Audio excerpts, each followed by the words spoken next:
Bonjour à tous, bonjour Tylène, bonjour à chacun de vous. On va démarrer ce culte. Merci Alphonse pour ce chant, cette musique qui nous dit qu'on va se rassembler pour adorer le Seigneur, et je vous propose de prier ensemble. Seigneur, merci parce que tu nous as précédés dans ce lieu. Merci parce que ta présence est là au milieu de nous et c'est une vraie grâce. Anne-Marie le disait dans sa prière, mais c'est vrai que c'est une grâce de se retrouver ensemble pour te louer, pour t'adorer. Merci pour qui tu es, Seigneur. Toi, tu ne changes pas hier, aujourd'hui, demain. Pour l'éternité, tu restes le même. Un Dieu digne de louange, un Dieu digne d'adoration. Et ce matin, nous voulons venir devant ton trône de grâce et recevoir encore ce que tu as à nous offrir, comprendre encore plus de toi. Et Seigneur, nous voulons vraiment mettre nos cœurs dans de bonnes dispositions pour entendre ton message, pour le comprendre et pour le vivre. Béni sois-tu, Seigneur, et on te prie aussi pour ceux qui n'ont pas pu être présents ce matin. Là où ils sont, tu les bénis, tu les touches, tu leur fais du bien, Seigneur. Béni sois-tu. Amen. Amen. Bienvenue à chacun. Je pense que ça va arriver au compte-gouttes ce matin. Le mois de juin, il est dense. Je vais vous proposer de pouvoir faire notre confession de foi ensemble. Si vous avez encore un peu d'énergie pour vous lever, je vous propose qu'on puisse dire ensemble ce symbole des apôtres et qu'on puisse déclamer notre foi, notre Dieu, ce en quoi nous croyons. Je vais prendre cours à la technique. Merci Arnaud. Et merci à Esther et Tévi.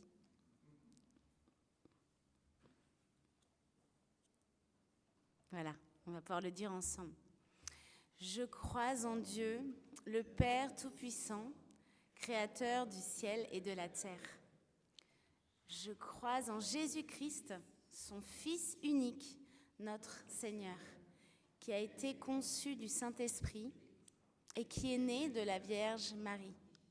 Il a souffert sous Ponce Pilate, il a été crucifié, il est mort, il a été enseveli, il est descendu aux enfers. Le 3e jour, il est ressuscité des morts. Il est monté au ciel, il siège à la droite de Dieu, le Père Tout-Puissant. De là, il reviendra pour juger les vivants et les morts. Je crois au Saint-Esprit, la Sainte Église universelle, la communion des saints, la rémission des péchés et la résurrection de la chair et la vie éternelle. Amen. Je vous invite à vous asseoir. Bienvenue pour ceux qui arrivent. C'est un plaisir d'être ensemble, toujours.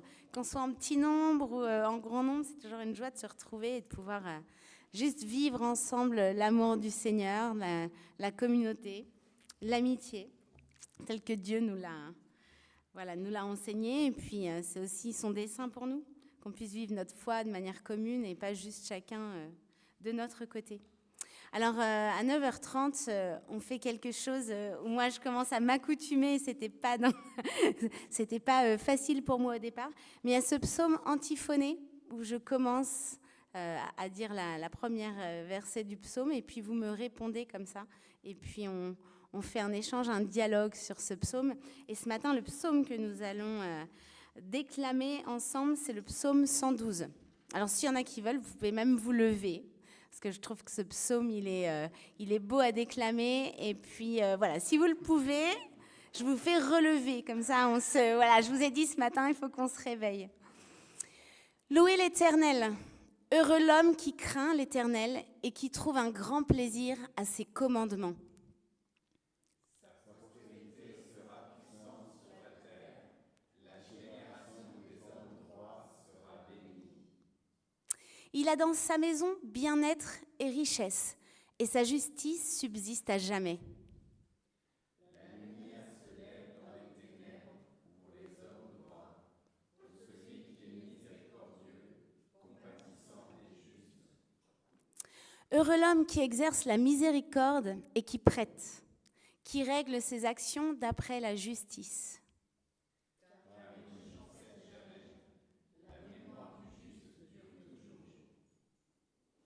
Il ne craint point les mauvaises nouvelles. Son cœur est ferme, confiant en l'Éternel.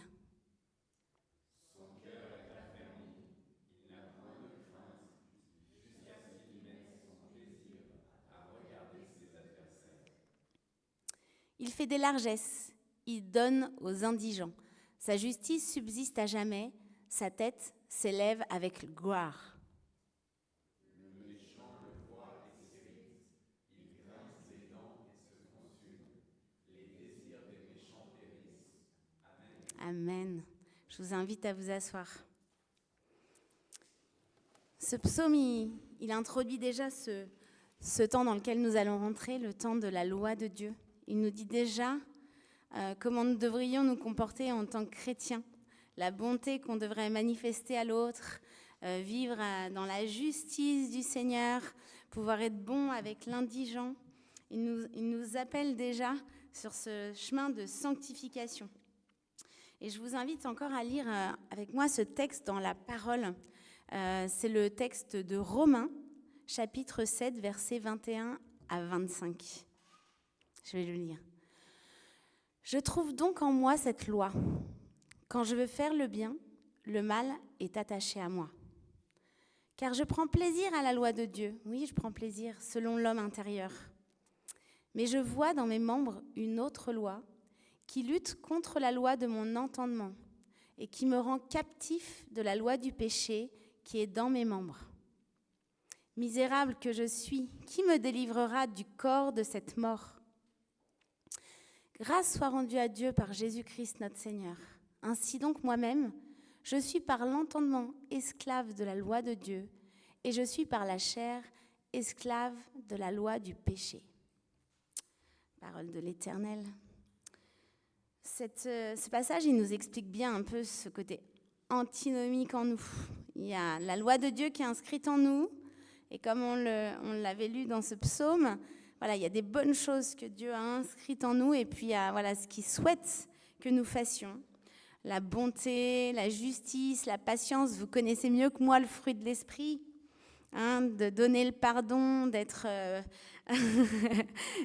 dénué de jugement. C'est waouh, c'est là quoi. La loi de Dieu, elle est au top. Et puis il y a cette bataille en nous, charnelle, du doute, de l'esprit de vengeance, de la colère parfois, quand on nous fait quelque chose qui n'est pas chouette, c'est qu'on a eu un bon comportement et puis les gens s'en prennent à nous. Quand on a vécu l'injustice, quand on reçoit de la haine, combien c'est dur d'être patient, d'être bon, de ne pas avoir envie de se venger ou de ne pas avoir du mépris à l'égard de gens qui ont une vie qui n'est pas alignée. Donc, ce passage, il nous rappelle que notre chair, elle est vraiment faible et que, clairement, on a besoin d'avoir ce cœur plein de repentance et on a besoin que le Saint-Esprit vienne en nous faire une œuvre pour faire du nettoyage. Et ce texte, il est pas déprimant, c'est juste un constat qu'en nous, il y a cette dualité. Et je pense que tant qu'on vivra, il y aura cette dualité entre l'Esprit de Dieu, voilà, cette loi de Dieu qui est inscrite en nous fortement et c'est ce chemin qui nous appelle à suivre. Et puis cette chair en nous qui bataille parce que waouh, c'est pas ce qu'on a envie de faire en premier, quoi. La nature de Dieu, cet amour pour le prochain, pour tout le monde, cette patience, pardonner 7 fois, 77 fois, c'est difficile, on ne va pas se mentir. Donc pour ça, on a besoin vraiment que la repentance de Dieu, elle vienne nous frapper, nous interpeller, que Dieu fasse cette œuvre de nous révéler encore ce qui doit être purifié en nous, ce qui doit changer, cette nature charnelle. Et cette repentance, ce matin, on va la chanter, c'est Alphonse qui va nous amener dans ce chant de repentance. Et je vous invite vraiment à déclamer et à penser à ces paroles que vous dites, que ça ne soit pas juste un chant comme ça qu'on chante par habitude, mais qu'on puisse vraiment mettre du sens dans ce que nous allons chanter, cette repentance.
Je vous invite à vous asseoir. On a terminé ce chant. Par ta tendresse, je t'appartiens. Effectivement, ce matin, on peut être dans l'espérance parce que le fin mot de l'histoire, c'est Jésus qui l'a eu. Et il l'a eu sur la croix de Golgotha. Et toutes choses ont été accomplies à ce moment-là. Tout ce péché a été pris à la croix. Et ce péché dans nos vies, ce qui est de la chair, a été vaincu.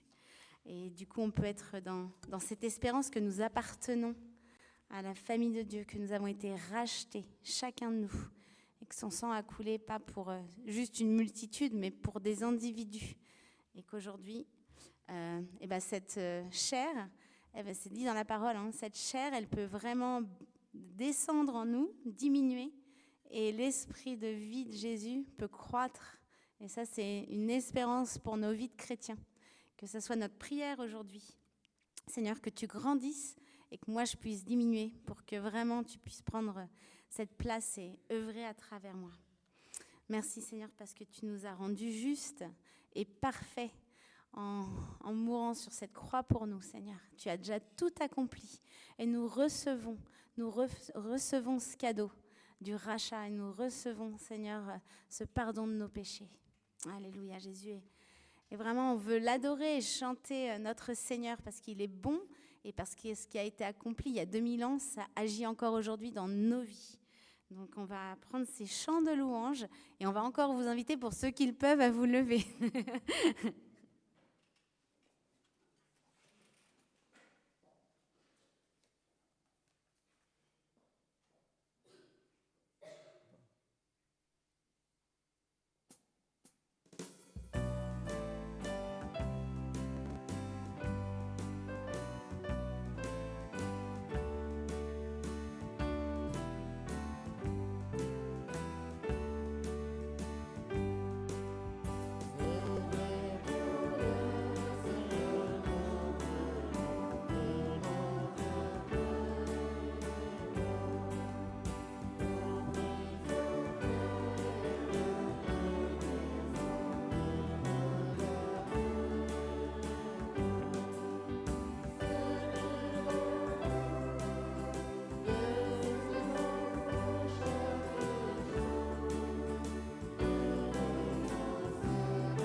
Parle-moi. Ah, c'est déjà bien ça.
Je vous propose de prier. Seigneur, merci pour ce matin encore. Merci parce que tu es présent parmi nous et que nous puissions être à ton écoute.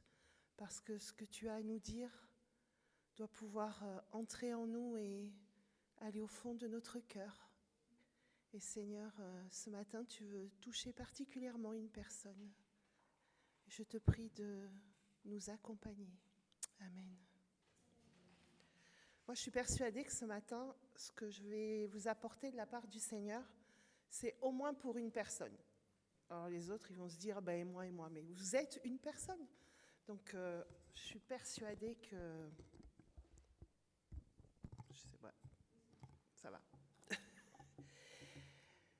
J'ai donné un titre à mon message, je l'ai appelé « La fidélité de Dieu au cœur de nos crises ». On va lire ensemble la Lamentation de Jérémie 3, versets 19 à 31. Alors, il y a quelqu'un qui doit lire.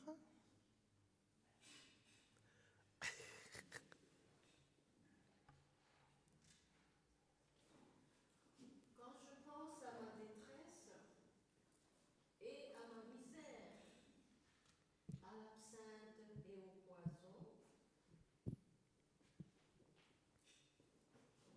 Vas-y, là-haut. Quand mon âme, vas-y. Vas-y, oui, oui. quand mon âme s'en souvient, elle est abattue au-dedans de moi. 21. Voici ce que je veux repasser en mon cœur, ce qui me donnera de l'espérance. 22. Les bontés de l'Éternel ne sont pas épuisées, ses passions ne sont pas à leur terme. 23. Elles se renouvellent chaque matin. Oh, que ta fidélité est grande. 24. L'Éternel est mon partage, dit mon âme. C'est pourquoi je veux espérer en lui. 25. L'Éternel a de la bonté pour qui espère en lui, pour l'âme qui le cherche. 26. Il est bon d'attendre en silence le secours de l'Éternel. 27. Il est bon pour l'homme de porter le joug de sa jeunesse. 28. Il se tiendra solitaire et silencieux parce que l'Éternel le lui impose. 29. Il mettra sa bouche dans la poussière sans perdre toute espérance. 30. Il présentera la joue à celui qui le frappe. Il se rassasiera d'opprobre.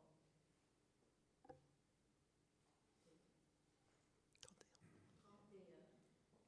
Car le Seigneur ne rejette pas à toujours. Merci.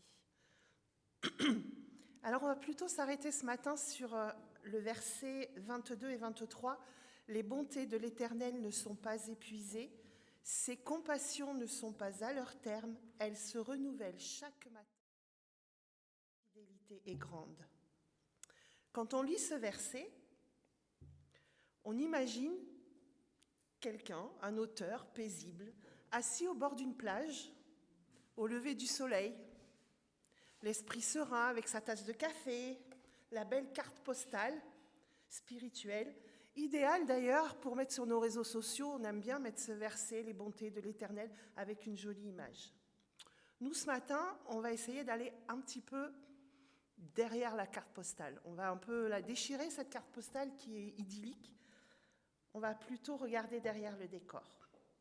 Alors, je voudrais juste vous rappeler que les Lamentations de Jérémie, la première fois que je les ai lues, moi, enfin une des premières fois, je me suis dit, ben dis donc, si j'ai pas le moral, je vais pas avoir le moral en lisant ça.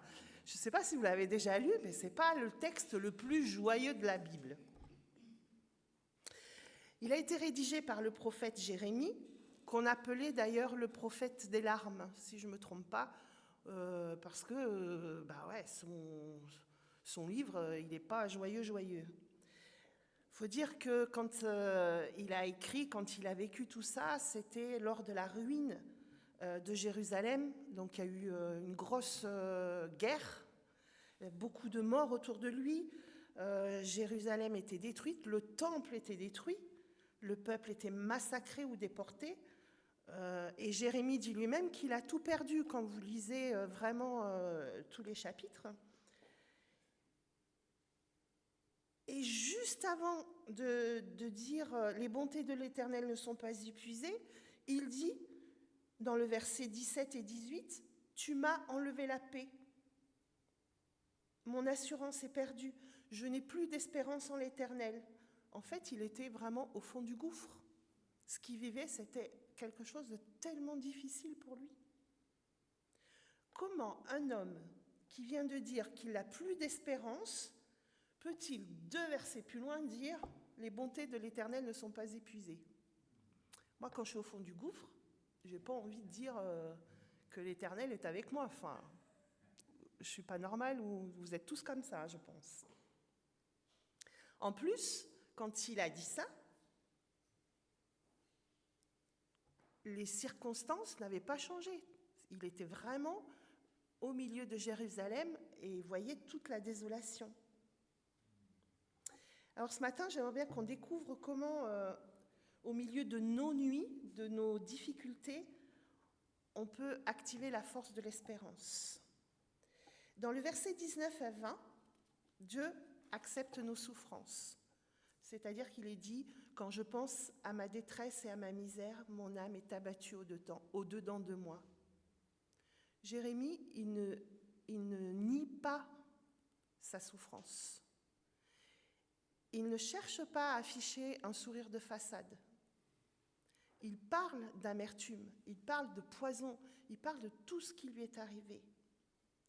Trop souvent, on pense que pour être un bon croyant, il faut cacher ses larmes, porter un masque. Alors on va à l'église, on met nos plus beaux habits, on affiche le sourire de façade.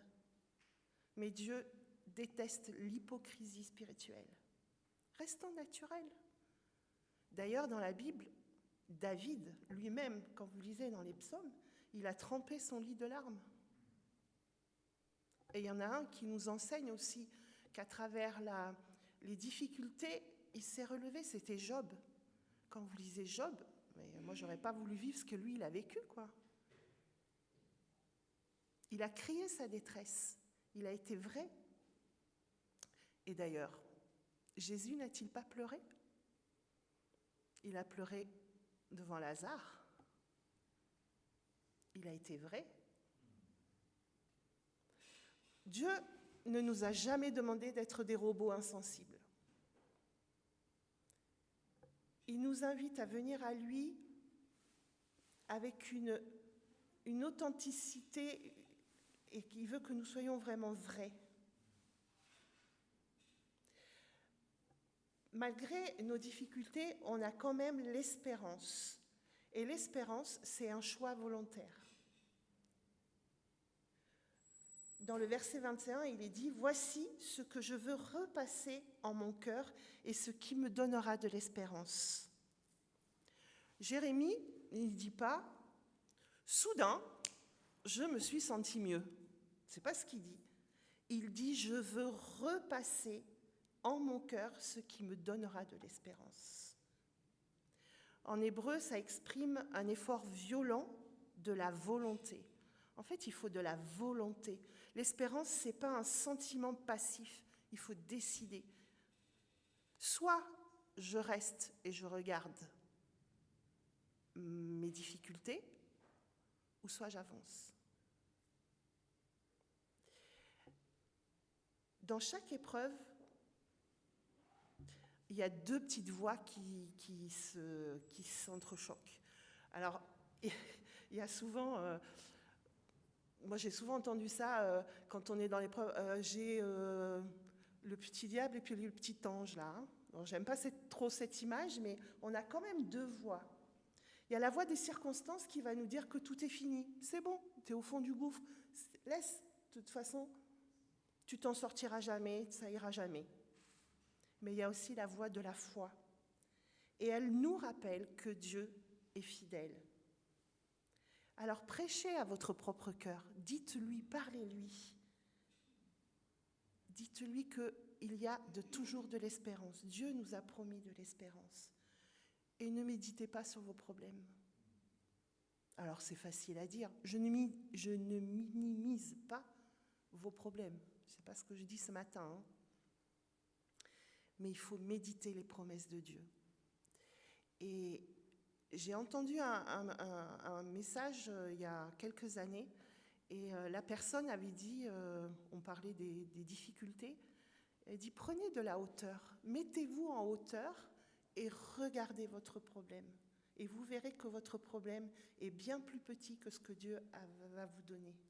Et je trouvais cette image, regarde les problèmes, ils sont à tes pieds, tu les vois, ils ne sont pas si gros que ça par rapport à tout ce que Dieu veut te donner, toutes ses bontés. Le réservoir de Dieu, lui, il est inépuisable. Les bontés de l'Éternel ne sont pas épuisées, ses compassions ne sont pas à leur terme. On est dans un monde où tout s'épuise. Hein. Déjà, notre compte en banque, ça sort plus vite que ça ne rentre. Je ne sais pas vous, mais moi, en tout cas, c'est ça. Notre énergie physique s'épuise. On a beaucoup de burn-out à côté de nous, même peut-être pour nous, à une certaine façon.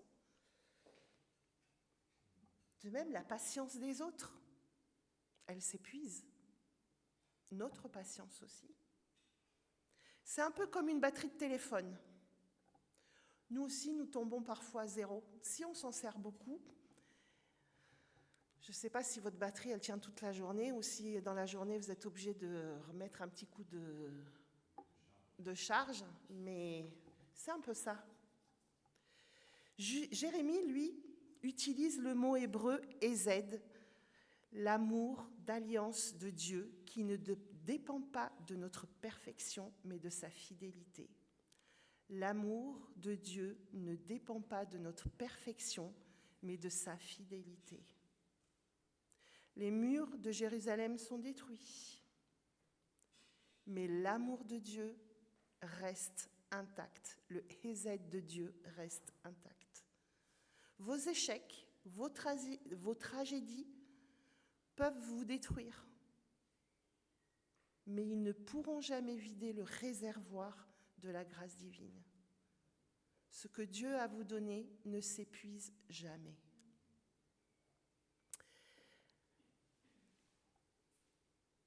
Dans le verset 23, il dit que les bontés de l'Éternel se renouvellent chaque matin, ô que ta fidélité est grande.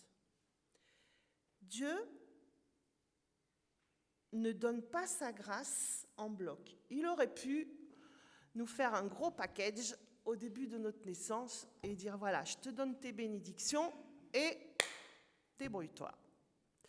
Sauf que donnez un paquet de bonbons à votre enfant et vous lui dites c'est pour la semaine. Et le soir, vous allez dans la chambre et vous regardez le paquet de bonbons. N'est-ce pas, Jonas? Tu auras tout mangé et tu as raison. Parce qu'on te l'a donné. Et moi, j'aurais fait pareil. J'aurais tout mangé. Eh bien, c'est un peu pareil. Si Dieu nous avait tout donné au départ, je ne suis pas sûre qu'on en aurait encore aujourd'hui.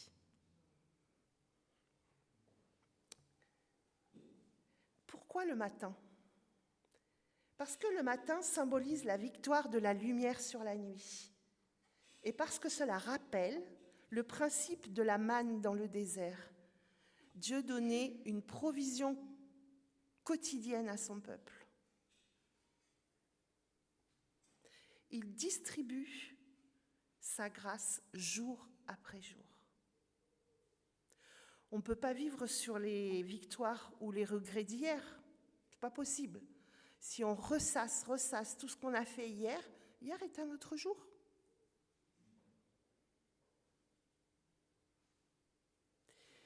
L'anxiété vient du fait que nous essayons toujours de porter le poids du mois prochain. Alors, qu'est-ce qui va m'arriver le mois prochain? Non, ça ne nous appartient pas. Dans Matthieu 6, verset 34, il est dit « À chaque jour suffit sa peine ». Ça, c'était le verset fétiche de ma maman. Je l'ai entendu. Dieu ne vous donne pas la grâce aujourd'hui pour porter le fardeau de demain. Il vous le donnera demain. Il vous la donnera demain matin. Au réveil, il vous donnera la grâce pour la journée. Dieu est notre véritable héritage. Dans le verset 24 et 26, il est dit « L'Éternel est mon partage, dit mon âme, et il est bon d'attendre en silence le secours de l'Éternel. » Le mot « partage » fait référence à l'héritage foncier. Jérémie dit « On a tout pillé, je n'ai plus rien sur la terre, mais j'ai gardé Dieu. » Si vous avez Dieu dans votre vie, vous avez la source et vous avez de quoi reconstruire votre vie, car Dieu est la source inépuisable. Et le verset 26 nous rappelle qu'il est bon d'attendre en silence, alors que nous, on est plutôt dans un mode micro-ondes. Je chauffe, 3 minutes après, c'est bon, c'est prêt, je peux manger. On veut tout de suite. D'ailleurs, on commande sur Amazon, le lendemain on l'a. On est toujours pressé. Mais pour Dieu, l'attente, ce n'est pas un vide stérile. C'est là qu'il forge notre caractère et développe notre dépendance. Et quand Dieu ne répond pas, ce n'est pas un refus. C'est juste que ce n'est pas le moment, ce n'est pas le temps de Dieu. Et il faut savoir attendre. D'ailleurs, notre souffrance, ça c'est chouette, elle a une date d'expiration. Car le Seigneur ne rejette pas à toujours, le verset 31. Gravez bien ceci dans votre esprit. Votre épreuve a une date d'expiration, mais la grâce de Dieu, elle, est éternelle. Ouf! J'ai envie de dire, ouf! Oui, mes problèmes, j'en aurai. Bien sûr, j'en aurai encore. Mais ils vont s'arrêter. Sauf que la grâce de Dieu, elle se renouvelle chaque jour. Et la souffrance, ce n'est pas le dernier chapitre de notre histoire. C'est quoi le dernier chapitre? C'est la grâce que Dieu va nous donner chaque jour. Pour nous, cela trouve son accomplissement ultime à la croix. Le vendredi saint était un jour de ténèbres et de deuil. Le sabbat fut un jour de silence, mais le dimanche matin, le tombeau s'est ouvert et la vie a triomphé. Le vendredi saint n'a jamais été la fin. C'est le passage vers quoi? Vers la gloire et la résurrection. Alors, j'ai envie de dire que c'est au fond du gouffre que la fidélité de Dieu brille le plus. Ses bontés ne sont jamais épuisées. Elles se renouvellent pour chacun d'entre nous chaque matin. Et il nous appartient de choisir de repasser ces vérités dans notre cœur. Alors si aujourd'hui vous traversez une nuit de crise familiale, défi médical, combat secret,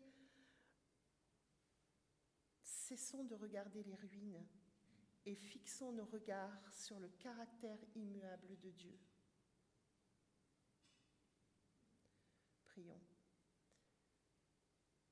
Seigneur, nous te remercions parce que ta fidélité ne dépend pas de nos performances, mais elle dépend de toi.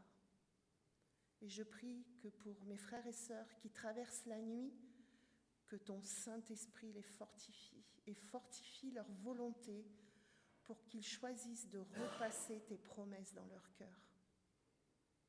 Et ce matin, Seigneur, nous voulons déposer au pied de la croix les inquiétudes de demain. Nous confessons aussi ce matin que tes bontés ne sont pas épuisées. Et merci Seigneur pour ton amour, ta fidélité. Merci pour ce grand fleuve qui descend et qui ne tarit jamais. Amen.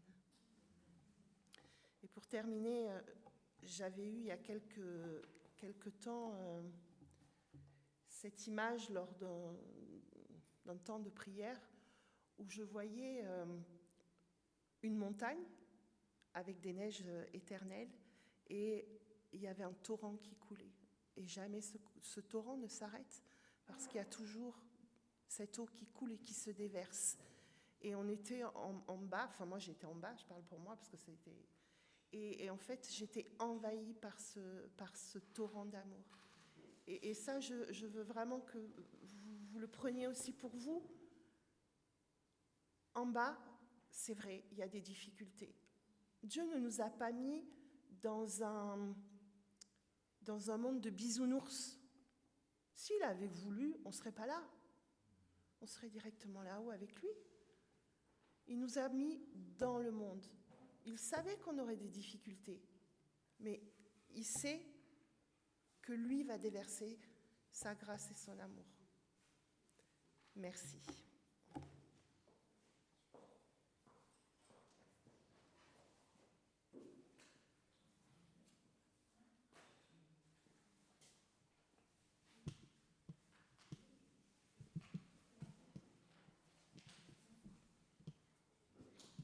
Pour nous mettre debout pour chanter à Dieu soit la gloire.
De la souffrance et la grâce de Dieu qui est éternelle, c'est exactement aussi ce que représente le repas du Seigneur, parce que dans le repas du Seigneur, il y a à la fois le vendredi où tout est ténèbres, il y a le sang du Christ, le corps du Christ où il est en souffrance, mais il y a également la victoire avec la grâce éternelle du Seigneur, puisque c'est aussi sa résurrection qui fait que maintenant c'est le pain de vie et c'est le sang qui purifie.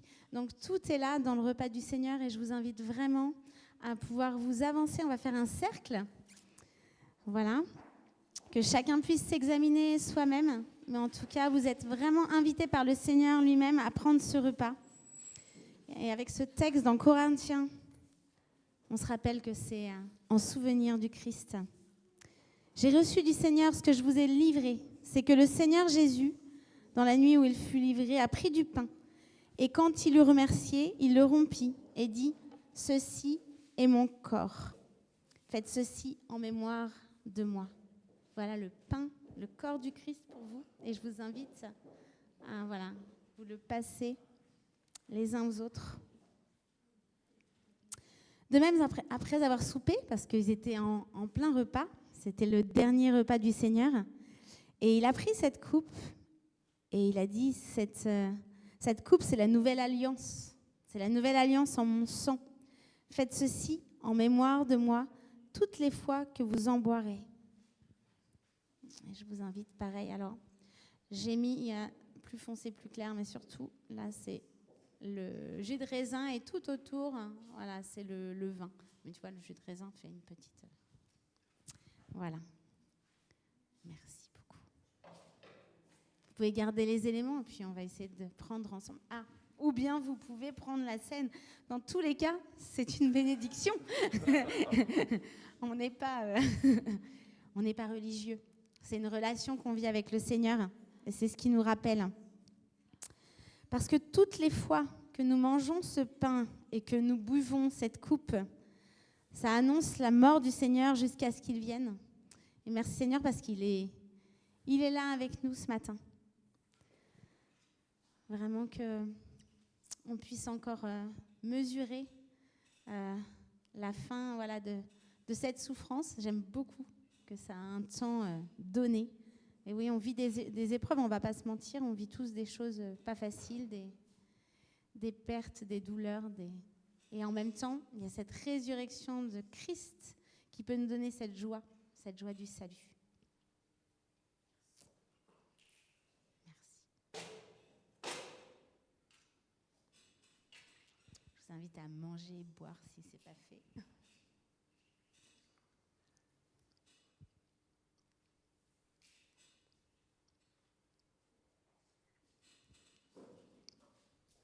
Merci Seigneur parce que ce matin, on prend ton repas en se rappelant de ce que tu as fait pour nous. Et on a entendu ce matin encore Anne-Marie qui nous disait combien tu es un Dieu compatissant, qui entend aussi la souffrance, les épreuves, qui sait combien la vie ici, elle n'est pas toujours évidente. Seigneur, merci parce que tu as un cœur pour ceux qui vivent des choses compliquées, qui ont des besoins ce matin. À tout niveau. Et je te prie vraiment, toi qui connais les secrets des cœurs, tu sais qu'on a peut-être des personnes aussi sur notre cœur qu'on a envie de porter dans la prière. Et ce matin, je te prie vraiment que cette intercession, elle soit entendue par toi, que tu puisses intervenir et agir puissamment. Parce que la puissance, c'est ce que tu as manifesté à la croix. La victoire sur la mort, la victoire sur les épreuves, la victoire sur la souffrance et les pleurs, Seigneur. Béni sois-tu, Père. Amen. Je vous invite à dire ensemble notre Père qui est aux cieux.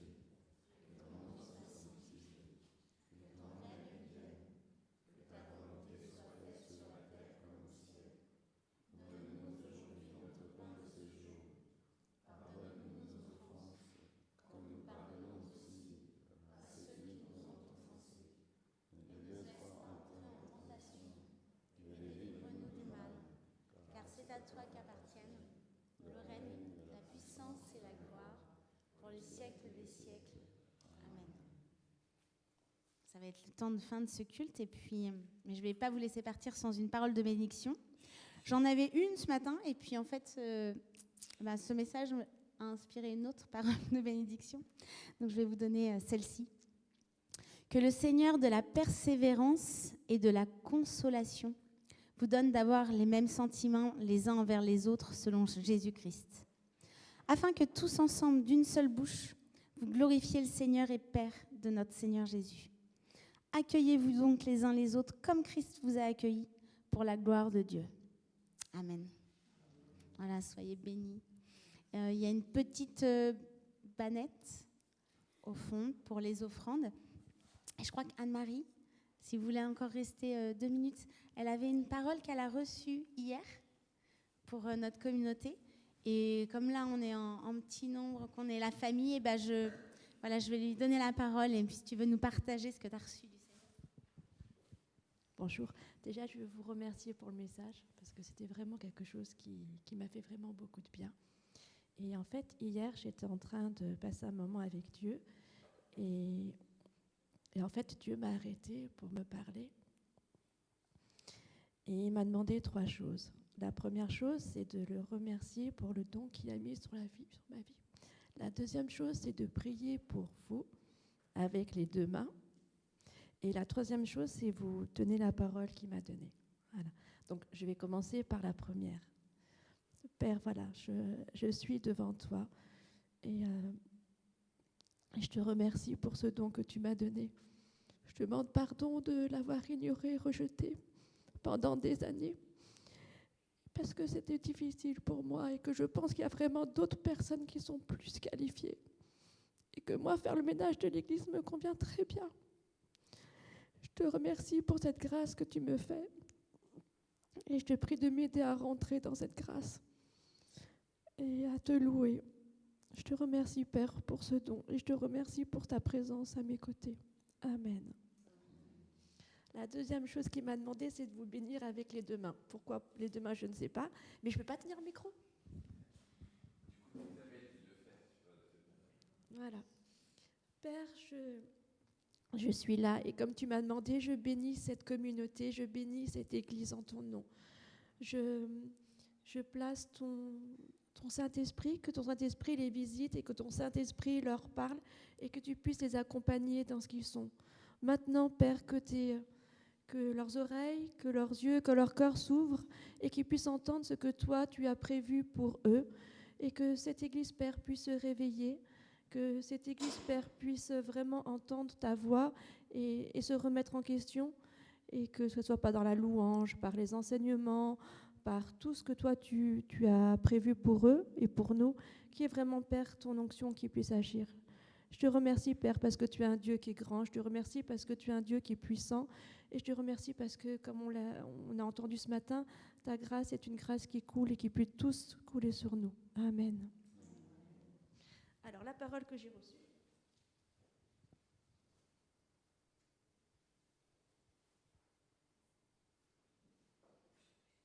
Voilà, ça c'est ce que j'en ai besoin.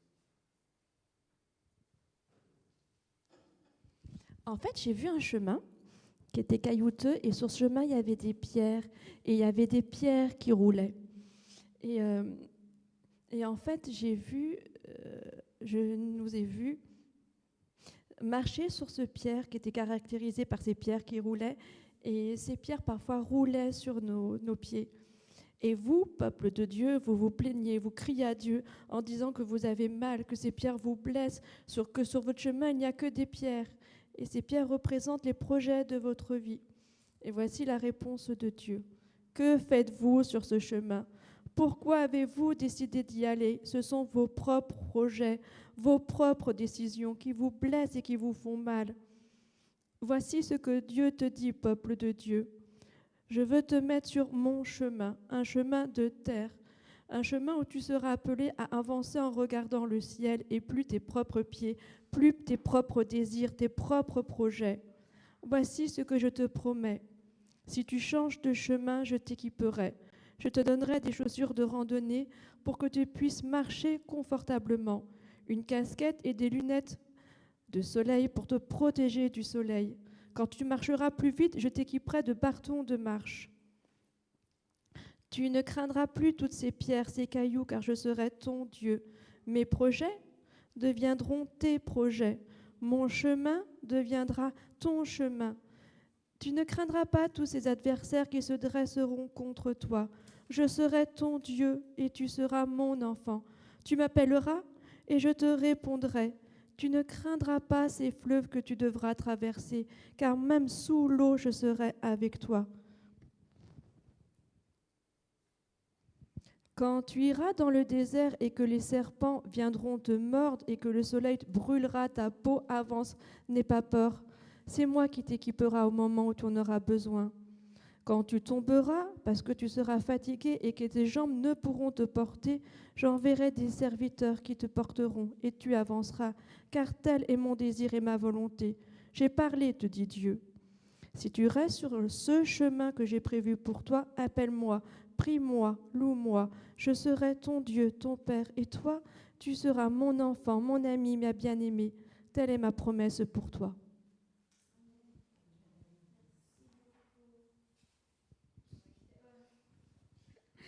Merci Anne-Marie.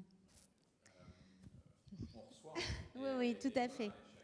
Je pense que ça peut être des prises comme des paroles individuelles, aussi des paroles en tant qu'Église. Faire attention de rester sur le chemin que Dieu nous donne, c'est important. Des fois, on a des projets sur le cœur. Ce n'est pas forcément les projets de Dieu pour nous, il faut en être conscient.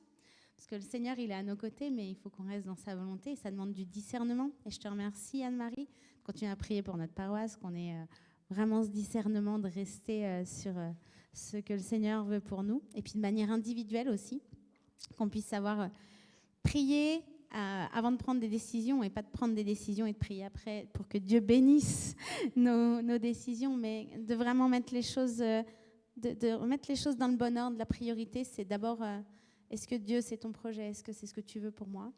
Et au final, quand c'est le cas, même si ça peut paraître difficile, des fois Dieu nous demande des choses, c'est pas forcément ce qu'on aurait aimé en premier lieu. Mais en même temps, quand c'est lui qui l'a décidé, je peux vous assurer que tout s'ouvre et que voilà, la mer rouge s'ouvre devant nos pieds et que vraiment on voit la main de Dieu. Donc, merci de nous bénir comme ça. Puis, Juste, j'ai été impressionné aujourd'hui parce qu'on a reçu la prédication d'une Anne-Marie et là on clôture avec une Anne-Marie et il se trouve que en protestantisme, à la fois Marie, mère de Jésus, on a une relation qui est un peu délicate. On ne sait pas trop comment se positionner par rapport à nos frères et sœurs catholiques. Et puis Anne, c'est la maman de Marie, donc avec aussi toute la doctrine catholique, complètement catholique et pas biblique, mais de l'Immaculée Conception, donc le fait que Marie soit née elle-même en étant complètement pure, en étant sans aucun péché. Mais voilà, qu'est-ce qu'on fait de cette histoire, de cette tradition, de ces personnages bibliques, de ce qui nous ressemble de ces personnages bibliques, de ce qui nous différencie aussi de ces personnages bibliques, en quoi ça vient, la nuée de témoins, en quoi ça vient nous encourager. Donc moi, je veux vraiment aussi bénir nos deux sœurs, mais au-delà de ça, bénir tous ceux qui ont été appelés à porter la voix du Seigneur, que ce soit dans les entrailles, comme ça a été le cas de Marie, que ce soit dans les entrailles d'Anne, en portant la mère de Jésus. Donc merci vraiment, merci beaucoup. Il y a des projets qui font mal aux pieds, tu as raison. Quand je suis arrivé ici, il y avait un projet qui fait mal aux pieds, et encore hier, on avait conseil presbytéral, et c'était un projet où moi, j'étais énervé à cause de cette histoire-là. On devait en parler pendant 5 minutes, ça a duré plus longtemps, etc. C'est le projet des chaises qui est devant. Il y a Jonas qui est en train de tester la chaise. C'est un projet qui est long, qui est éreintant, qui est fatigant, et vraiment, il fait mal aux pieds. Sachez juste que depuis lundi dernier, on a mis en place un sondage. Donc, il y a les chaises qui sont là. Vous pouvez les tester. Je vous encourage vraiment à prendre du temps pour scanner les QR codes là, et vous répondez. Oui, juste, regardez bien les photos, parce que vous allez essayer des chaises. Par exemple, vous allez dire « Ah oui, mais le tissu, c'est salissant ». Ce n'est pas des chaises en tissu que nous aurons. En fait, il faut regarder les photos pour voir ce qu'on prévoit d'avoir. C'est-à-dire qu'on a un modèle de chaise qui nous a été prêté. Malheureusement, on n'a pas exactement les chaises que l'on visait. Ils nous ont dit voilà ce qu'on peut vous proposer. On a pris parce qu'on voulait pouvoir vous proposer quelque chose. Et ça reste le modèle de base. C'est juste qu'il y a des petites modifications. Donc, c'est bien de regarder les photos et puis de voir un petit peu les différents critères qu'on a choisis. Il y a les tarifs, etc. Et puis ensuite, les QR codes. Ouais. Donc, vous scannez le QR code, vous répondez au sondage. Si vous vous dites, ouais, je ne suis pas vraiment de la paroisse, je viens le dimanche matin à 9h30, mais je ne suis pas tout à fait de la paroisse. Tu es légitime pour donner ton avis, Guillemette, et vous êtes tous légitimes pour donner votre avis, parce qu'en fait, c'est ah, tu l'as fait, génial, parfait, Guillemette. Et vraiment, vous êtes tous légitimes pour donner votre avis, parce que c'est les chaises, vos chaises à vous, quoi. Donc, Et il y a un dernier morceau pour nous accompagner. Pardon, merci Alphonse.